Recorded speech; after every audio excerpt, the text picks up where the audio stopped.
શહેર પોલીસ દ્વારા રક્તદાન કેમ્પનું આયોજન કરવામાં આવ્યું હતું। ઓપરેશન સિંદૂરની સફળતા અને વડાપ્રધાન નરેન્દ્રભાઈ મોદીના જન્મદિવસની ઉપલક્ષમાં આ રક્તદાન કેમ્પનું આયોજન કરવામાં આવ્યું। પોલીસ કર્મચારીઓ અધિકારીઓ પણ રક્તદાન કર્યું હતું।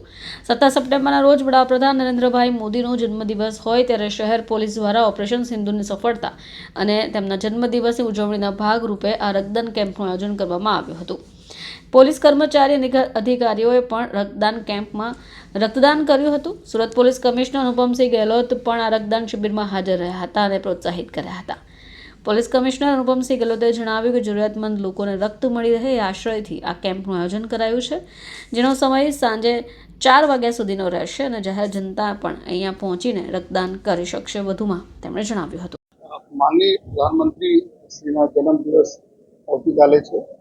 એના ઉપલક્ષ में एक जो पूरा देश भर में अपने राज्य में सूरत शहर में एक સૌથી जो एक सारा कार्य થઈ રહ્યા છે બ્લડ ડોનેશન जो है એને ભાગરૂપે આજે સુરત શહેર પોલીસ હેડક્વાર્ટર ખાતે પર એક हमारा पुलिसના हमारा जवानों अधिकारियों અને हमारा जो महिला हमारा साथी अधिकारियों कर्मचारियों છે એના થકી जो બ્લડ ડોનેશન ના એક કેમ્પ અહીંયા રાખવામાં આવેલા છે।